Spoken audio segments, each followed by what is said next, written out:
Welcome to A1 TV Telugu news. నేను భువన. Details చూద్దాం.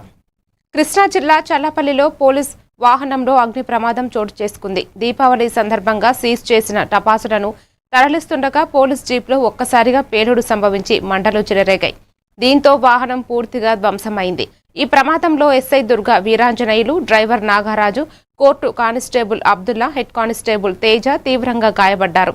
గాయపడిన వారిని చికిత్స కోసం ఆసుపత్రికి తరలించారు. ఘటనపై పోలీసులు దర్యాప్తు చేపట్టారు.